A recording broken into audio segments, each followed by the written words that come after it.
Hi colleagues, and happy Valentine's Day to you. I want to thank everyone involved with the Cognia School Improvement Team visit this week. Thanks to those of you who were interviewed, who pulled together artifacts, who set up student interviews, and the list goes on. The exit report that Team Chair Dr. Nancy Golson provided to the school board was affirming of the work all of you are doing and how Team Grand Forks is strategizing to row in one direction. Special thanks to Associate and Assistant Superintendents Jody Thompson and Catherine Galach for their overtime work leading this endeavor. Thank you to everyone involved with the school board's public forum on Monday evening at South Middle School. We had over 170 community people involved in small group conversations, and the work done by colleagues serving as facilitator, recorder, and resource person was outstanding. As our consultants noted, when people hang around long after the event is over, that's a positive sign. Thanks to all of you for your patience with our weather-related decisions on Wednesday. Of the 9 weather-related days over the last year and a half, this was the toughest call because how the day was categorized by the National Weather Service, how little snow we received, and the wind chill factor. We knew travel outside of city limits would be difficult due to visibility until mid-afternoon, thus the decision to close Twining and not run a bus from the base to Central High School. We also knew that visibility within the city limits would be acceptable by 8 a.m., thus the reason to delay for 2 hours. Our storm team has 14 people weighing in with multiple factors and variables, plus key weather personnel assisting in the decision-making process.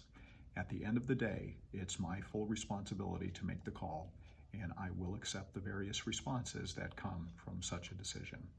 For those of you who communicated with me about your experience, thank you. In school board news, the approval of 17 early retirees took place on Monday evening. While this is our smallest cohort in quite some time, the talent we will lose is immeasurable. I'm looking forward to celebrating everyone on this list on May 6th at our recognition program. The 2020-21 school calendar was discussed with final action forthcoming on February 24th. A local committee advocating for Indigenous Peoples Day to be added to the school calendar articulated their perspective, while an adjustment to the school starting and ending dates was discussed in concert with blackout dates and 14 K-12 PLC early release dates. Again, all of this will be under action on February 24th. Since our extremely wet fall, we've hired a company to assess many of our school campuses as it relates to mold, given many of our buildings have tunnels that circulate return air. Thus far, 8 schools have been assessed, with 7 out of 8 being mitigated without much fanfare. That said, we have more severe issues at West Elementary School.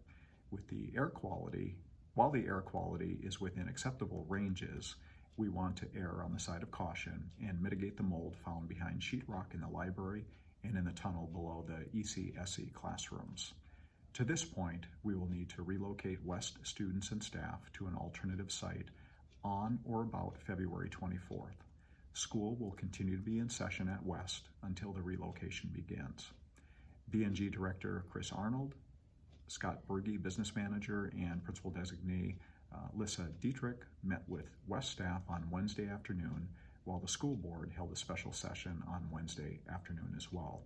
Additionally, a communication was sent to West parents regarding the situation, and a follow-up parent meeting is scheduled for Wednesday, February 19th at 5 p.m. at West Elementary School. And on the lighter side, here's a shout out to Twining teacher Marge Myrold for being uber responsible with her district-issued laptop by ensuring she hauls it into games and activities instead of leaving it in her cold car.